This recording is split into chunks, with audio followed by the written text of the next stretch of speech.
Hello, good evening to everyone. It's me, Sanit again. Welcome back to my channel.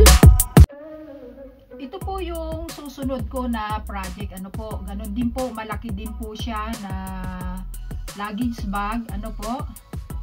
Pero po ito ay recycle ko. Pero matibay pa rin po siya. Kaya lang po, siguro mga 2 o 3 gamitan ko lang to. Ano po, depende po. Pero matibay din po ito kasi matibay po yung tela niya. Recycle po ito. Ito po yung aking old na curtain. Simula po doon sa isang bahay. Siguro wala pa po itong 1 taon na nagagamit ko. Itong curtain na to. Ano po, wala pa. Bago lang po ito. So, recycle din po yung zipper natin. Ang hindi lang po ay itong handle niya. Ano po. So, simple procedure po.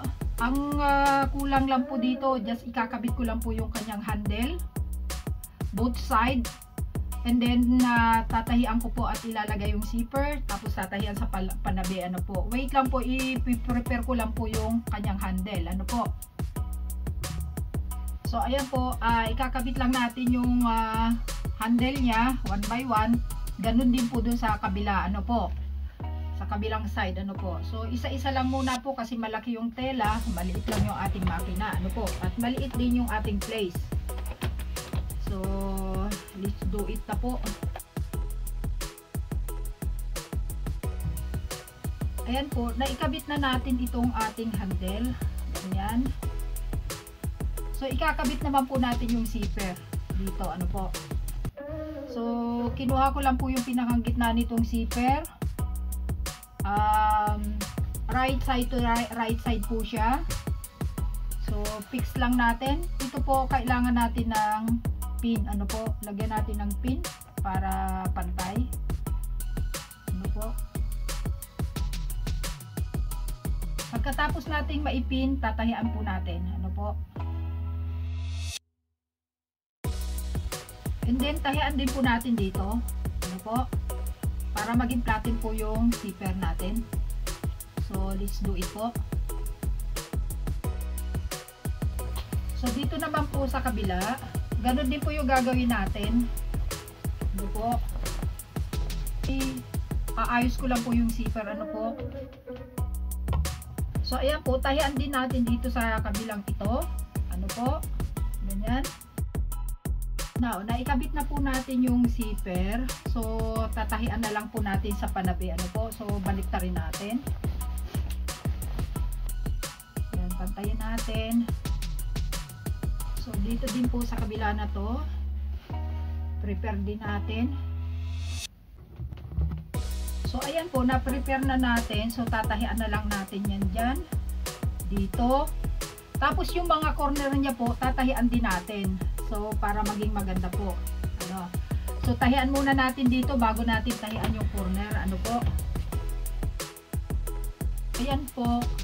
Pagkatapos nating tahian dito, tatahian naman natin yung mga corner niya. Ano po.